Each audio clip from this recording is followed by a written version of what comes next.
On va aller dans le vif du sujet. On en parle depuis tout à l'heure. Les tout-petits, comment vont-ils?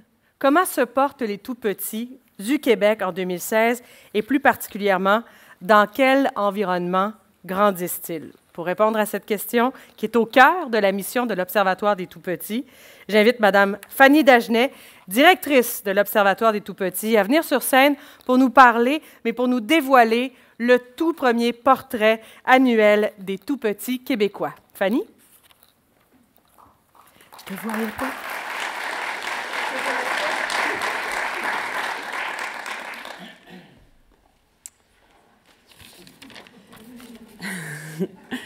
Est-ce que vous riez de mes lulus? J'avais un beau petit chandail tricoté par ma grand-mère. Alors, bonjour à tous. Je suis vraiment contente d'être ici aujourd'hui avec vous pour vous dévoiler ce tout premier portrait des tout-petits Québécois. Je dois dire que je suis particulièrement fébrile, d'une part parce que c'est l'issue de plusieurs mois de travail assidu, mais aussi et surtout parce que ça fait partie de l'ADN même du projet de l'Observatoire des tout-petits de pouvoir documenter les conditions dans lesquelles grandissent les tout-petits Québécois et leur état de santé et de bien-être. Donc, je pense par exemple à mon entrée en fonction à l'Observatoire des tout-petits il y a un peu plus d'un an. On m'a dit « Pense-y, Fanny, on a l'indice du Dow Jones qui nous permet de suivre l'évolution du marché, de toutes les entreprises imaginables et inimaginables. On a à chaque année le guide de l'auto qui nous permet de connaître tous les petits détails qui ont changé sur les modèles automobiles et on n'est pas capable de répondre à la question « Comment se portent les tout-petits Québécois? Dans quels environnements grandissent-ils? » Et c'est vraiment un des mandats principal de l'Observatoire des tout-petits. Alors, on est très, très content de vous présenter ça ce matin. Et pour vous montrer qu'on a de la suite dans les idées, donc à la prochaine diapositive, et où la manette? C'est moi qui l'ai. OK. Bon, merci. C'est arrangé avec le gars des vues. Alors, pour vous montrer... Elle est là. Bon, je ne pensais pas être le numéro humoristique de la matinée, mais coudonc. Alors, pour vous montrer qu'on a de la suite dans les idées, donc cette année, on a retenu les indicateurs du tableau de bord de l'Observatoire qui répondent à la question « Dans quels environnements grandissent les tout-petits Québécois? » L'an prochain, on vous revient en novembre également avec un portrait qui va traiter des autres indicateurs de notre tableau de bord, donc qui répondent à la question « Comment les tout-petits se portent-ils? » Et en 2018, on aimerait vous revenir avec un indice des tout-petits sur lequel on a déjà commencé à travailler. Alors, avant de tomber dans le vif du sujet, je ne peux pas passer sous silence la contribution de nombreuses personnes qui ont permis la réalisation de ce premier portrait. Donc, je vais essayer d'y aller rapidement. D'abord, merci à toute l'équipe qui a travaillé sur le portrait. Des remerciements tout particuliers à Guylaine Boucher, ma collègue au transfert de connaissances, ainsi que pour les magnifiques visuels que vous allez retrouver dans le portrait et sur le site Internet de l'Observatoire, l'équipe de GB Design et d'Alexandre Gosselin de la Fondation Lucé André Chagnon. Des remerciements également à l'équipe de l'ISQ avec qui on a travaillé de façon très étroite pour assurer la rigueur des données qui seraient présentées dans ce portrait-là. Des remerciements tout particuliers à Hélène Desrosiers et à Virginie Nanou. On remercie également les nombreux experts qui ont participé à la révision de ce portrait. Et enfin, des remerciements tout particuliers à Marie-Claude Larrivée, Camille Bouchard et André Lebon, qui, avec de nombreux partenaires, ont élaboré le tableau de bord de l'Observatoire avant même mon arrivée. Et évidemment, on est parti de ça pour produire ce premier portrait des tout-petits Québécois.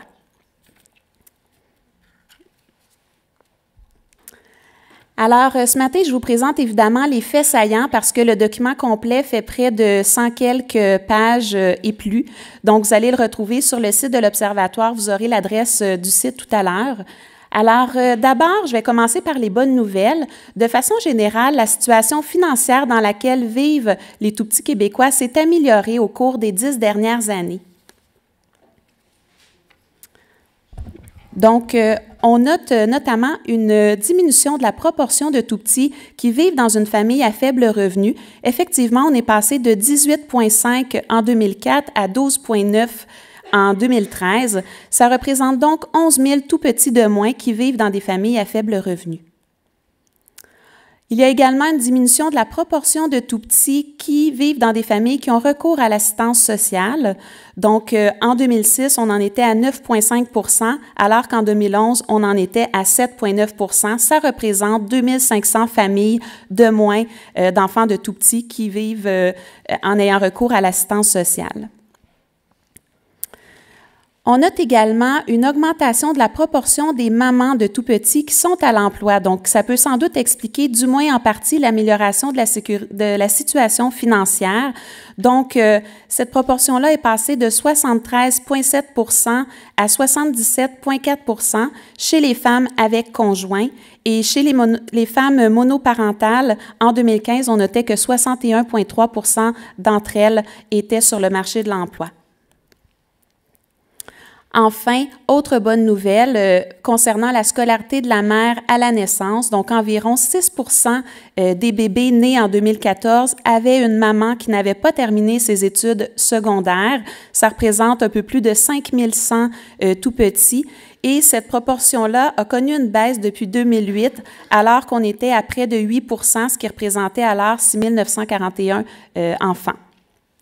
Donc, évidemment, ces données-là concernant la situation financière des tout-petits ont de quoi nous réjouir parce qu'il y a une amélioration et c'est bien documenté que les tout-petits qui vivent en situation de précarité financière sont plus à risque de rencontrer des difficultés à l'école, d'avoir des difficultés de langage ou encore des problèmes de comportement ou de santé. Bien que le portrait dresse quand même un bilan global positif des environnements dans lesquels grandissent les tout-petits Québécois, il y a quand même certaines données qui, à notre avis, sont préoccupantes et méritent notre attention. On en a donc sélectionné quelques-unes pour vous les présenter ce matin. Donc d'abord, en 2015, environ une famille avec au moins un enfant de 0,5 ans vit dans un logement qui est qualifié de non abordable. Non abordable, ça veut dire que la charge financière représente 30 % ou plus du revenu de la famille. C'est donc environ 73 000 familles qui vivent dans ce type de logement-là. On note également qu'il y a encore environ 8 % des familles de tout-petits qui vivent en situation d'insécurité alimentaire. Donc, par insécurité alimentaire, on entend ne pas avoir accès à des aliments sains et nutritifs en quantité suffisante. On parle d'insécurité alimentaire grave lorsqu'on est obligé de réduire notre consommation d'aliments et qu'il y a perturbation de nos habitudes alimentaires. Dans le cas de l'insécurité alimentaire grave, ce sera environ 2 % des familles avec tout petits qui vivraient dans cette situation-là. Donc, évidemment, ce sont des données qu'on juge préoccupantes parce que, bon, on en entend beaucoup parler. Évidemment, ça nuit à la concentration à l'école, mais c'est aussi associé à d'autres types de problèmes, comme des problèmes d'agressivité ou d'hyperactivité chez les enfants. On en arrive maintenant aux conduites parentales à caractère violent. Donc, le portrait aborde 3 types de conduites: la violence physique mineure, la violence physique sévère et les agressions psychologiques répétées. Alors, je vais les démystifier un peu pour vous pour que vous puissiez mieux comprendre les données. D'abord, au niveau de la violence physique mineure, qu'est-ce qu'on entend par là? Il s'agit en fait de secouer ou brasser un enfant lorsqu'il a 2 ans ou plus, le taper les fesses à main nue, lui donner une tape sur la main, le bras, lui serrer le bras ou le pincer. Donc, entre 2004 et 2012, ce qu'on observe, c'est une diminution de la proportion de tout-petits qui ont subi de la violence physique mineure. On est passé de 56,2 % à 47,8 %. Évidemment, on est content que ça s'améliore, mais ultimement, le chiffre demeure préoccupant à notre avis. Donc, c'est près d'un tout-petit sur 2, soit l'équivalent de 223 000 tout-petits qui subissent ce type de violence. Juste comme précision, dans le fond, lorsqu'on mesure la violence physique mineure, on demande aux gens si ça s'est passé au moins une fois au cours de la dernière année, et c'est toujours par un adulte de la maison, donc qui peut être les parents, mais qui peut être un autre adulte là, qui fait partie également du foyer. La violence physique sévère, quant à elle, consiste à secouer ou brasser un enfant lorsqu'il a moins de 2 ans, taper, mais l'enfant met avec un objet dur, serrer la gorge, jeter par terre, frapper au visage, donner un coup de pied. Donc, vous avez les exemples à l'écran.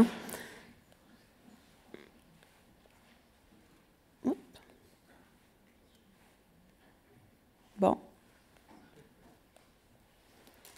Peut-être si vous pouvez juste changer la diapositive. Il semble que la manette ne fonctionne pas. Merci beaucoup. Donc, en 2012, c'est 4,3 des enfants québécois, toujours des tout-petits, qui ont été victimes de violences physiques sévères. Et cette proportion-là n'a pas changé depuis 1999. Si on va à la prochaine diapositive. Donc, les agressions psychologiques répétées, ça consiste à crier ou hurler après un enfant, jurer après lui, le menacer de le placer en famille d'accueil ou de le mettre à la porte, menacer de le frapper ou le traiter de différents noms. Et dans ce cas-ci, donc prochaine diapo, la proportion des enfants âgés de 0,5 ans qui sont victimes d'agressions psychologiques répétées au moins 3 fois au cours de la dernière année, toujours par un adulte de la maison, n'a pas connu d'amélioration significative depuis 2004. Donc, c'est encore 204 000 tout-petits qui sont victimes de ce type de violence.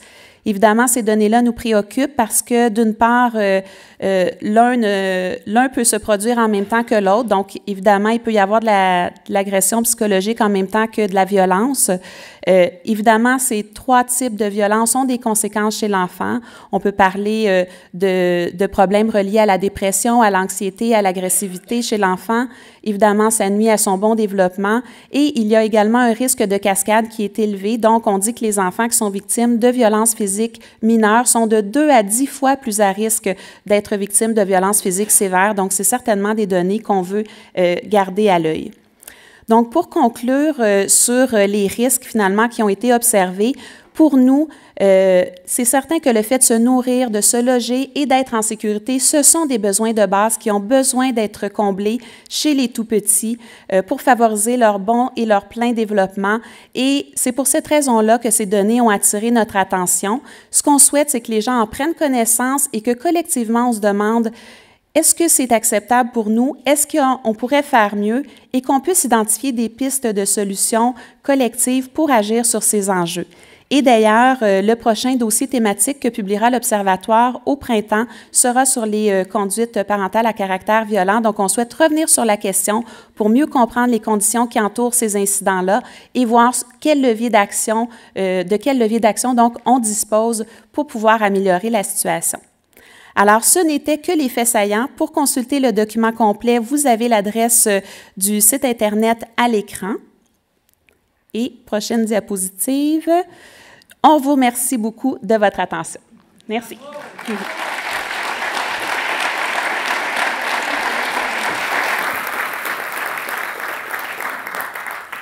Merci, Fanny Dagenet. C'est vrai que les données sont préoccupantes, mais elles sont importantes. Ce sont là des informations tangibles. On sait maintenant de quoi on parle. À chacun de nous qui sommes présents ici aujourd'hui, on doit mesurer le travail qui reste à accomplir pour que l'égalité des chances, ça soit plus qu'un concept, qu'elle devienne réalité. D'ailleurs, les participants, je vous invite à aller encore une fois sur le fil Twitter. Vous avez le mot-clic à utiliser aujourd'hui pour réagir à ce que vous venez d'apprendre, ce que vous venez de constater. Si vous avez un engagement clair que vous avez envie de faire, vous l'écrivez aussi avec le mot-clic #toutpetit, #toutpetit. J'invite maintenant sur scène 2 représentantes des communautés autochtones qui vont venir nous présenter le portrait des enfants des Premières Nations et celui des communautés Cris. Mesdames et messieurs, accueillez Mme Nadine Rousselot. Elle est gestionnaire des services à la petite enfance de la Commission de la santé et des services sociaux des Premières Nations du Québec et du Labrador. Elle est accompagnée par Mme Kelly Pepabano. Elle est directrice du département Enfance et Famille du Cree Nation Government.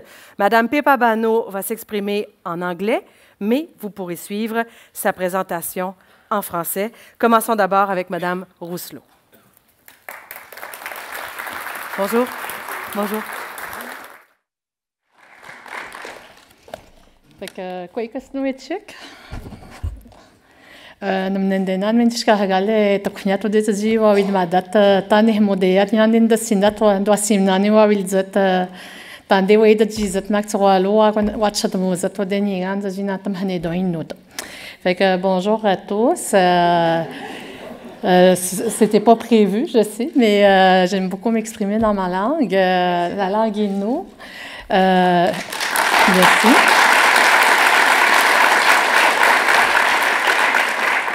Moi, à 5 ans, c'est sûr que, comme je disais, je m'adopterais à nouveau. Tu sais, je trouve tellement que j'ai un beau visage, avec des beaux traits Inuits qui m'a été légué par ma famille Inuit, mes parents et tout. Et on en a de beaux aussi dans nos communautés, des beaux enfants avec des traits qui parlent tous la langue, une langue Première Nation, et qui apprennent aussi les traditions et les héritages qui viennent de nos ancêtres. Et on essaie de les poursuivre, d'où le but de cette présentation aujourd'hui. Fait que, on avait Kelly. Kelly, bien, tout à l'heure, elle va venir parler, mais pour l'instant, la parole... On reviendra à ta photo, Kelly, tout à l'heure. Les tout-petits Premières Nations. Fait que, comme vous pouvez voir, on a des beaux visages d'enfants de nos communautés Premières Nations. Fait que bonjour, et là, on voulait un peu faire un petit cours 101 de comment on dit bonjour dans les langues Premières Nations. Il y a plusieurs façons de le dire. Dans la nation Innu, moi je suis de la nation Innu, on dit « kwe ». Quand on rencontre quelqu'un pour la première fois, on dit tout le temps 2 fois le mot « kwe » pour dire qu'on est content de le rencontrer. Donc on dit « kwe kwe » au ministre. Et merci de prendre le temps de nous écouter et d'en apprendre plus sur les Premières Nations. Et à tous mes collègues également qui sont à l'écoute, parce qu'il y a beaucoup de membres des Premières Nations qui sont à l'écoute aussi pour la présentation, incluant mes collègues à la Commission et autres partenaires Premières Nations qui, pour eux, c'est important de travailler pour nos enfants dans nos communautés. Fait que les salutations en langue d'usage.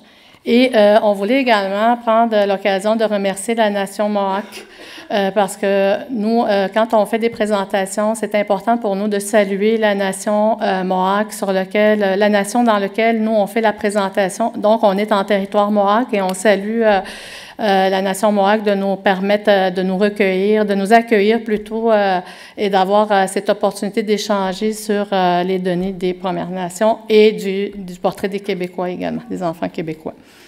Les nations, prochain diapo. Je ne sais pas si ça fonctionne. Oui, ça fonctionne. Ça fonctionne, OK. Je me fie à Fanny qui avait des défis tout à l'heure. Fait que, juste pour revenir...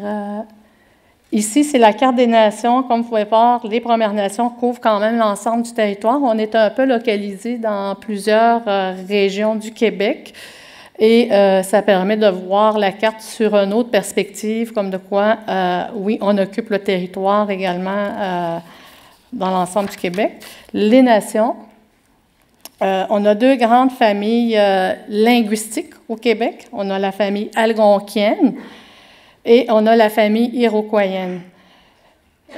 On a 11 nations. À l'intérieur des 11 nations, on a 40 communautés des Premières Nations qui sont localisées un peu partout au Québec et 14 villages inuits qui sont inclus là-dedans. La population Premières Nations est de 85 965 membres et on a 30 708 vivant à l'extérieur des communautés. Et au niveau des Inuits, on a 12 219 Inuits inscrits et on a 857 Inuits demeurant à l'extérieur des villages nordiques, des villages Inuits. Ça, c'est des sources qui viennent de ça. Donc, on a à peu près 89... on est quand même beaucoup, hein, on est plusieurs demeurés au Québec. On est une population jeune. Chez les Premières Nations au Québec, la population est jeune. 24 de la population est âgée d'au moins de 17 ans et plus de 50 est âgée de 34 ans et moins.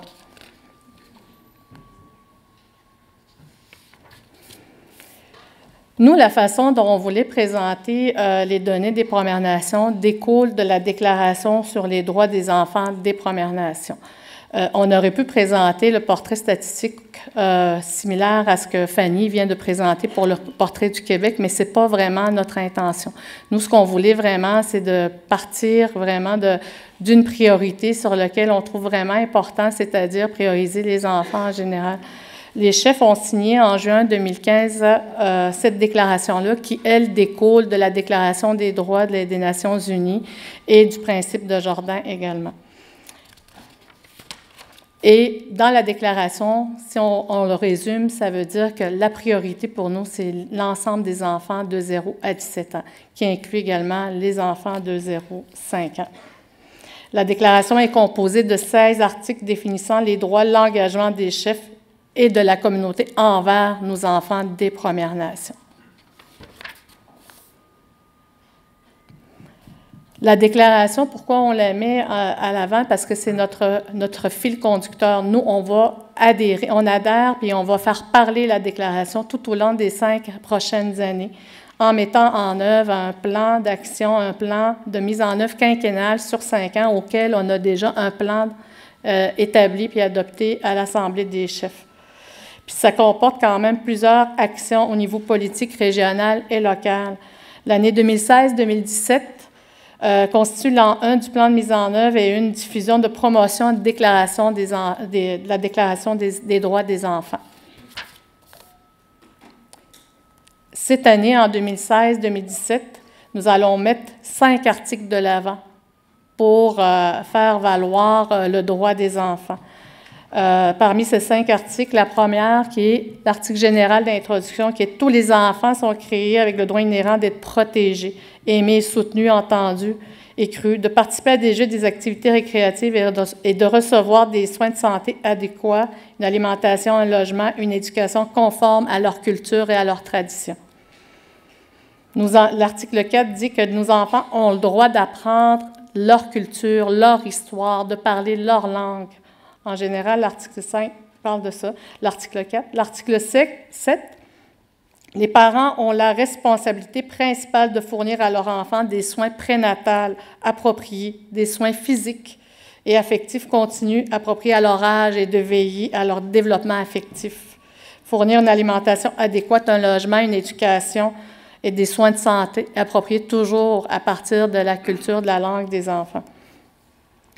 Nos communautés, nations, gouvernements et dirigeants, l'article 10, ont également la responsabilité de veiller à ce que nos enfants bénéficient des niveaux de santé, d'alimentation, de sécurité, éducation et de soutien nécessaires pour promouvoir de saines valeurs et de sains comportements qui les aideront à grandir dans un environnement favorable. Et l'article 12, pour marquer notre engagement à l'égard de nos jeunes et de nos communautés, dans le but d'assurer la sécurité des enfants, tous les membres des Premières Nations ont le devoir de signer aux autorités appropriées tout incident de violence fait aux enfants étant toujours entendu que pour nos nations, l'intérêt de l'enfant et le respect des besoins et des droits de l'enfant comprennent l'intérêt de la famille. La famille est très importante aussi. On parle d'environnement autour de l'enfant. Fait que l'intérêt de la famille, de la communauté, de la nation, et vise tout particulièrement la protection de l'identité, de la culture, des activités traditionnelles et de la langue. Suivant ces articles, nous, on a sélectionné quelques données pour illustrer, justement, mettre en valeur les articles qui découlent de la Déclaration des droits signée par nos chefs. Et nous avons décidé de le faire d'une façon ludique, avec un visuel. Comme vous pouvez constater, nous, quand on parle tout à l'heure, le ministre Proulx mentionnait que c'était important pour lui la littératie, apprendre à lire pour que les enfants développent un vocabulaire. Dans la culture des Premières Nations, nous, c'est les contes et légendes. Nous, pour pouvoir augmenter, s'assurer de stimuler le langage chez nos jeunes, c'est au travers des contes et légendes qu'on est capable d'augmenter le vocabulaire dans nos langues Premières Nations, dans nos communautés. Et c'est pour ça que, tu sais, l'enfant ici demande à sa grand-mère, « Est-ce que tu as des contes et légendes à me raconter? As-tu des choses à me raconter par rapport à notre histoire, à notre culture, à nos façons de faire? » Oui. Et c'est au travers de ça qu'on est capable d'augmenter, de stimuler le langage chez nous tout petits. La langue maternelle de 61,5 % des mamans et de 59,1 % des papas des Premières Nations d'enfants de 0 à 5 ans est une langue des Premières Nations. On a eu des défis suite à différents éléments historiques des Premières Nations qui a fait que la langue était en perdition. Mais heureusement, depuis les 10 dernières années, on a été capable, par des programmes de stimulation auxquels on met un emphase sur l'apprentissage des langues, de nos façons de faire dans nos écoles, dans nos centres de la petite enfance, dans nos programmes, mais ça augmente l'utilisation des langues autochtones. Il y a une augmentation de l'utilisation, fait que c'était déjà une très bonne nouvelle pour nous. Et le feu est important pour nous parce que dans certaines langues, quand on nomme le mot « enfant », Entre autres, dans la langue atikamekw, le mot « enfant » veut dire « awasis ». Awasis qui signifie l'enfant, le petit être de lumière. Parce qu'un enfant, ça illumine. Quand on regarde le regard des enfants, on voit un feu à l'intérieur de leurs yeux, un feu de lumière. Fait que notre mandat, nous, en tant qu'adultes, en tant qu'aînés, en tant que personnes qui avons un impact, une influence sur nos enfants, c'est de préserver cette lumière. Donc, le feu va être un symbole important pour nous pour pouvoir mettre en lumière l'importance de travailler autour de nos tout-petits.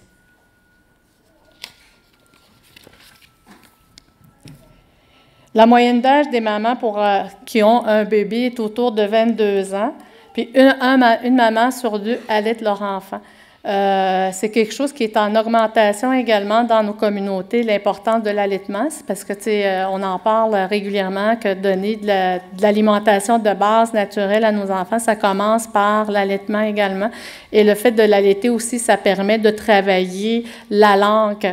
Il y a un des aînés, à un moment donné, qui m'a raconté que quand on allaite un enfant, on a une position assez particulière quand on prend l'enfant et on pratique la vocalisation chez l'enfant en le positionnant d'une certaine façon après l'allaitement pour justement l'aider à pratiquer, à utiliser la langue d'une première-nation parce que, tu sais, tout à l'heure, je sais que vous n'avez pas tout à fait compris, à part le chef Pietacho qui a compris, mais on utilise une vocalisation assez particulière quand on parle nos langues. Donc, on les pratique par la proximité en tenant nos enfants proches. Ça, c'est une aînée qui m'avait conté ça, que ça a été des transmissions qu'on faisait dans nos pratiques à nous.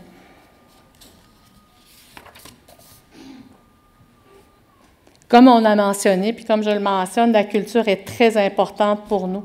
Puis aujourd'hui, 9 parents sur 10 considèrent très important que leur enfant pratique une activité traditionnelle. À chaque activité qu'on fait, que ce soit au niveau communautaire, local, national, dans les powers ou autres, on essaie de toujours inviter nos enfants à participer à nos pratiques et à vivre les mêmes cérémonies ou les mêmes traditions que nous pour que ces enseignements-là puissent se perpétuer pour les 7 générations à venir. Et c'est la donnée qui est reflétée dans ce PPT. Enfin, comme j'expliquais tout à l'heure, une des données importantes que nous, on veut partager, c'est l'identité. L'importance de l'identité au travers de l'enseignement, de l'accompagnement qu'on fait auprès de nos enfants. Savoir d'où ils viennent, d'être fiers d'être une Première Nation, de pratiquer une activité traditionnelle, c'est très important pour nous afin de pouvoir poursuivre, à enrichir nos cultures et justement à développer cette fierté-là d'être membre d'une nation au travers du Québec et du pays aussi. Les enfants de 0-5 ans représentent 8,9 % de la population des Premières Nations. Donc, c'est important qu'on mette beaucoup d'emphase sur la transmission de la culture, des façons de faire de nos membres.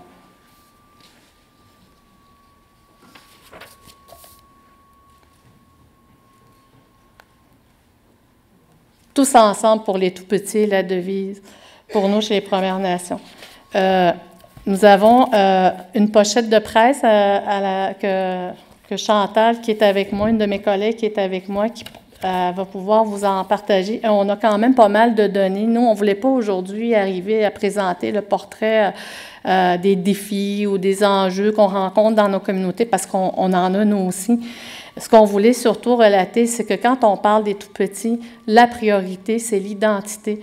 Parler la langue, renforcer, affirmer qu'on en a une, puis on veut travailler sur ce chemin-là, le chemin de nos ancêtres, au travers de cette identité-là. Ça, c'est le message premier qu'on veut faire quand on parle des tout-petits. Et on a quand même plusieurs fiches qui existent sur le site de la Commission avec des données plus détaillées. Et entre autres, on en a une qui est la fiche 14 qui parle des services en petite enfance qui existent sur les communautés dans une communauté Première Nation. Fait que تنشكم الناقة سنويتشك أدي ودمك تبيغن تجين تدويات مي واويد مادا تمشتيا بدا تجين يلان تشد موزات دواسيمنان تجي كمينو إنو يمدا.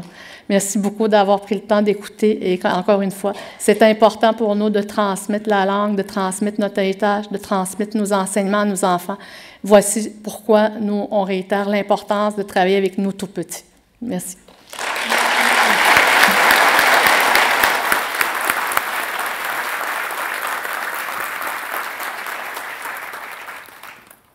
Your turn. Tinash Kumitin.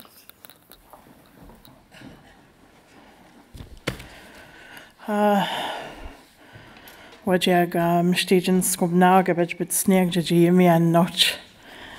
My name is Kelly P. Babineau. I'm from the Cree Nation of Chisasibi in the James Bay region of Quebec.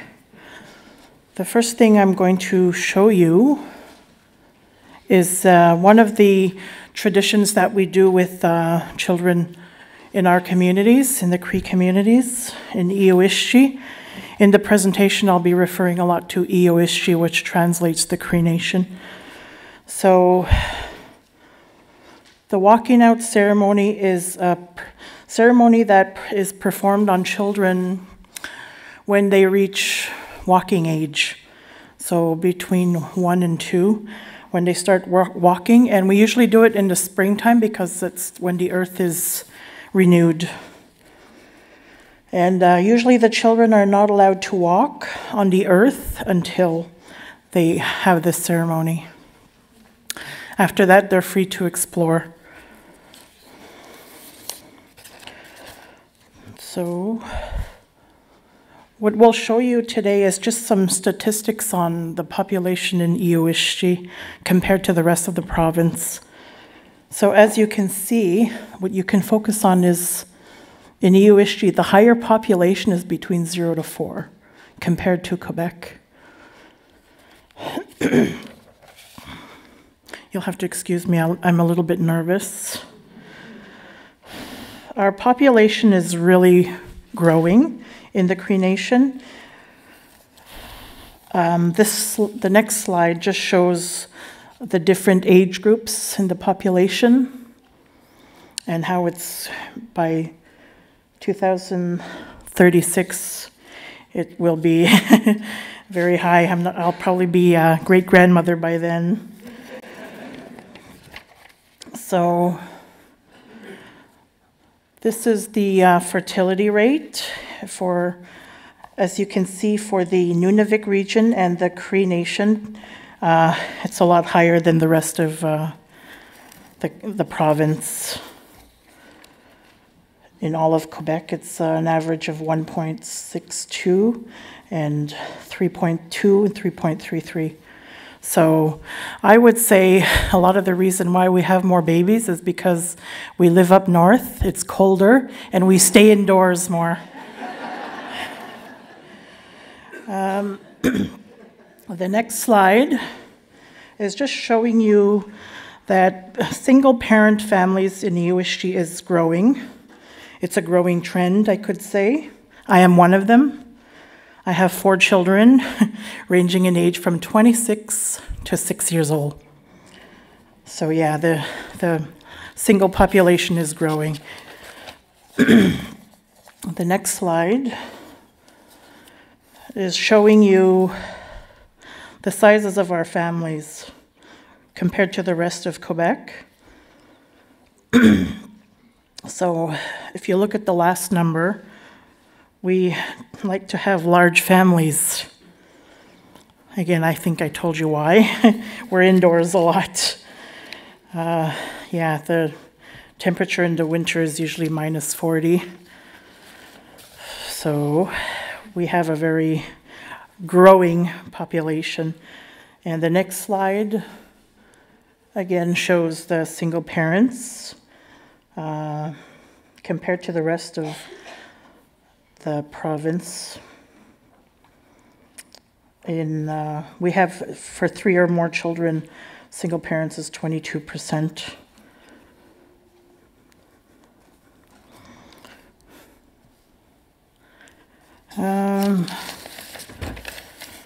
This is just showing you the unemployment rate compared to the rest of Quebec. So here it says that in Ioishchi it's 18.3% compared to Quebec's overall 8.2%.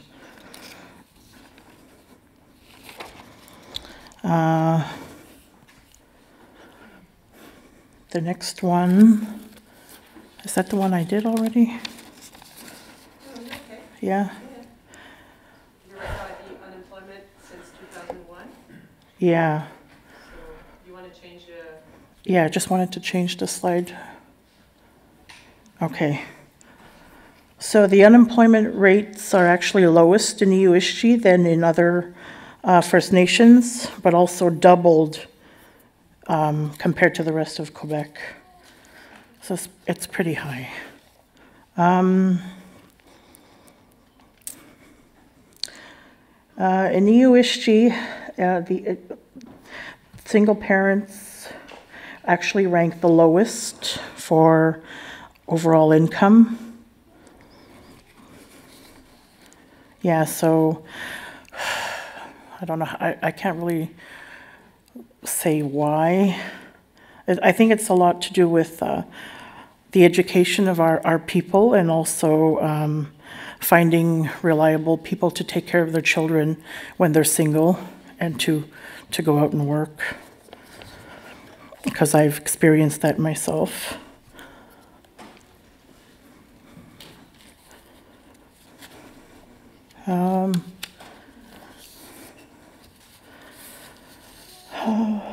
This is about the families. Yeah, this is the families. This is the one for families, larger families. 3 times lower income than all of Quebec. So it's pretty high, and Nunavik is in second lowest.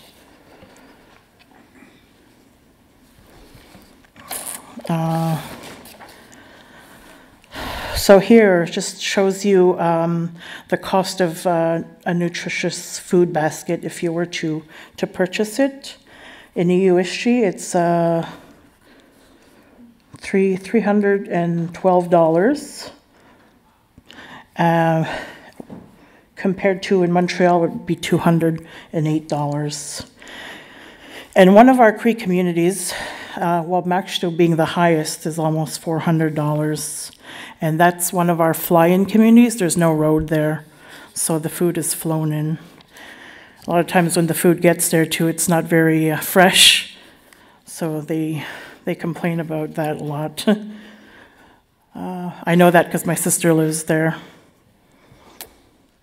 The next slide is just to show you a lot of the housing we have in our communities. Because we tend to have larger families and we become grandparents at a younger age, we have a lack of housing, and so a lot of times families end up living together. Like, for example, my son is 26 and he has a 3-year-old. He has a common law spouse, but lucky for me, they have their own house because it was my house and I purchased a new house. But not everybody is that lucky. So a lot of times you have your extended family living in the same household. Sorry.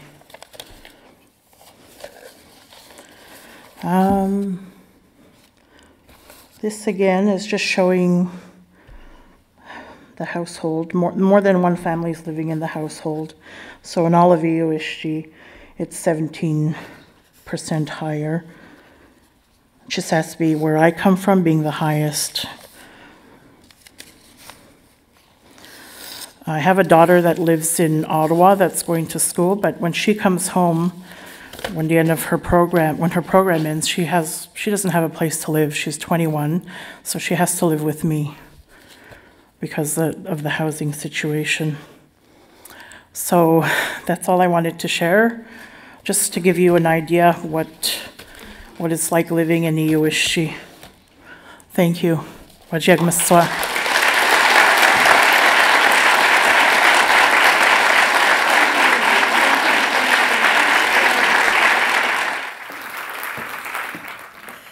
Merci beaucoup, mesdames. Merci du partage. On a appris beaucoup de choses avec vos réalités. Merci infiniment. Ces données nous permettent de mieux connaître la réalité, je pense, de tous les petits du Québec. Et l'inclusion ici est très importante parce que les tout-petits, c'est l'affaire de tout le monde. Et quand on aborde la question de la vulnérabilité chez nos tout-petits, tout de suite, il y a le nom d'un organisme qui nous vient en tête. Ça fait longtemps qu'il nous dit qu'on doit s'occuper d'eux et qu'on doit s'occuper de la famille. J'invite sur scène le docteur Gilles Julien, de la Fondation du Dr Julien. Il est pédiatre social, directeur clinique et président fondateur de la fondation qui porte son nom et qui change des vies. Dr Julien.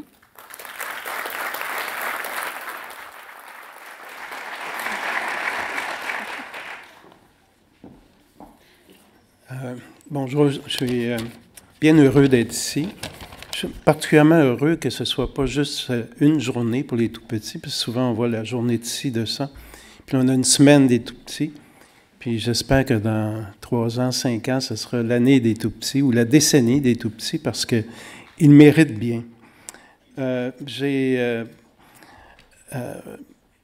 Enfin, vous me connaissez un peu, j'ai écrit ma propre lettre aux tout-petits aussi, même si j'ai signé l'autre, puis je pensais que c'était important que j'ai aussi une lettre adressée aux enfants. Là, ils vont venir tantôt sur scène, une partie d'entre eux. Alors, puis j'écris jamais, j'y vais oralement, mais là, j'ai écrit la lettre, puis je vais vous la lire parce que c'est un engagement depuis au moins 40 ans, puis j'espère pouvoir rester engagé un autre 40 ans. Alors, si vous m'appuyez, je vais continuer comme ça. Il y a des côtés un peu négatifs, là, parce qu'on a beaucoup fait de promesses aux tout-petits, puis il y a beaucoup de promesses qui n'ont pas été vraiment tenues. Comme société, on les a lâchées souvent, puis on les lâche encore souvent. Je pense que c'est une réalité, puis les statistiques qu'on entend en sont la preuve. On a été fous de nos enfants, on a proposé qu'ils naissent égaux et en santé. On a laissé souvent les autorités, les gouvernements agir seuls, sans s'en mêler, en disant qu'ils vont tout régler. On a parlé beaucoup des petits-enfants, puis moi j'en parle aussi. Et à un moment donné, il fallait passer à l'action. Puis on sait quoi faire, en fait. C'est pas qu'on ne sait pas quoi faire. Puis on a des statistiques, puis on a des nouvelles statistiques. On sait très bien quoi faire. On sait qu'il faut agir en stimulation précoce.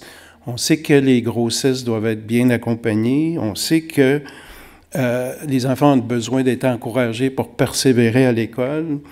Puis en plus, on a une déclaration des droits de l'enfant qui nous dit tout quoi faire. Puis elle est souvent mise sur les tablettes ou même pas connue. Ça a résulté en ce que, pour moi, est du non-respect envers les enfants dans notre société.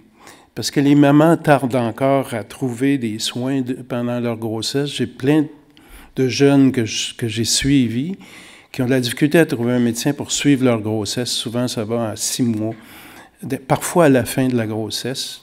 On ne peut pas naître vraiment égaux et en santé quand on n'a pas eu un bon suivi pendant la grossesse, puis pas juste au plan médical, au plan social, puis au plan de l'accompagnement, puis de l'encouragement. Beaucoup de nos enfants, puis encore une fois, si on réfère aux statistiques, c'est clair, naissent dans des mauvais environnements. Des environnements qui sont néfastes, des logements qui sont inadéquats. Ils sont souvent exposés très jeunes, même tout petits bébés, et puis même pendant la grossesse, à de la violence. Beaucoup de négligence.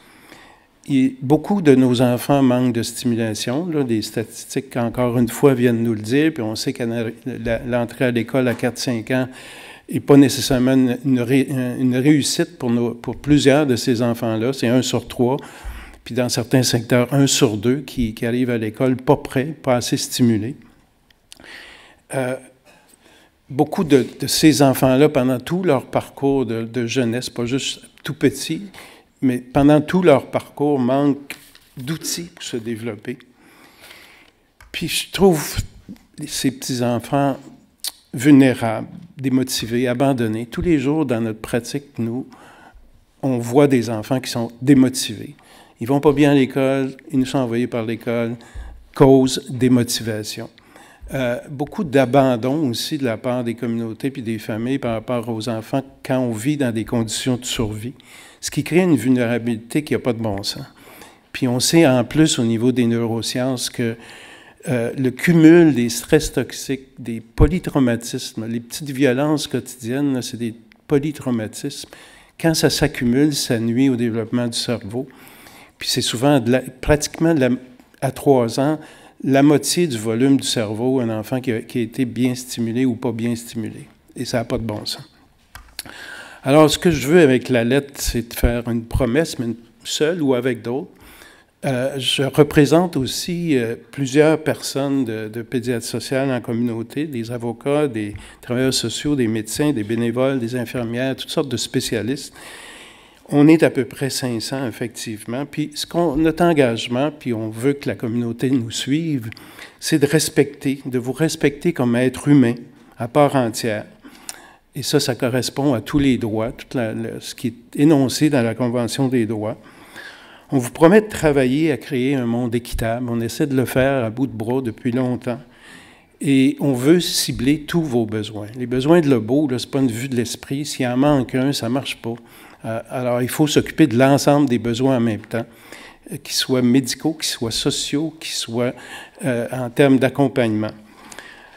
On veut vous créer des environnements favorables, puis on n'y arrive pas encore. Donc, on a besoin que la communauté, les municipalités, les gouvernements, les bénévoles, les gens des communautés se mobilisent pour développer des environnements favorables. C'est des environnements aimants et supportants. C'est pas compliqué, là, c'est juste ça. À partir de ça, un enfant se développe, veut se développer, se sent pas abandonné, se sent motivé, puis il va réussir. Alors, au nom des 500 employés ou bénévoles ou autres de notre fondation, à travers tout le Québec, nous nous engageons à soutenir cette promesse-là et dans l'action.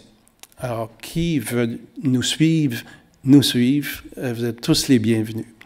Alors, c'est le message que je voulais donner aujourd'hui. Et pour conclure, on va vous présenter une classe de première année. Docteur Julien, et c'est là que j'interviens. Parce que des fois, quand on a des tout-petits avec nous, puis si on veut vraiment faire preuve d'ouverture, il faut être flexible dans nos horaires comme grandes personnes. Alors, oui, je vais vous laisser les présenter. On a des super musiciens qui s'en viennent, mais on va profiter du fait qu'ils vont venir sur scène pour aussi organiser une période d'entrevue pour pouvoir avancer dans l'horaire, si vous êtes d'accord. Donc, j'invite sur scène qui? En fait, ce qu'on va faire, c'est qu'on va faire la pause. On va inviter les enfants pour faire la pause. On va faire la pause maintenant pendant que les enfants vont s'installer. S'il y a des médias qui veulent faire des entrevues, c'est le moment de le faire. Puis comme ça, nos petits vont s'installer. Puis là, il n'y aura pas trop de stress. Et quand on va revenir, M. Julien, on va y aller d'une déclaration officielle puis d'une présentation de superstars comme ils n'auront jamais eu. C'est bon? Oui, mais je veux que vous les accueilliez quand même dès maintenant. Oui. Ils sont trop cute, hein? Donc, vous reviendrez sur scène avec moi, OK? Alors là, ils vont s'installer. On prend la pause, on fait les entrevues. On se donne quoi? 15 minutes? 15 minutes, d'accord?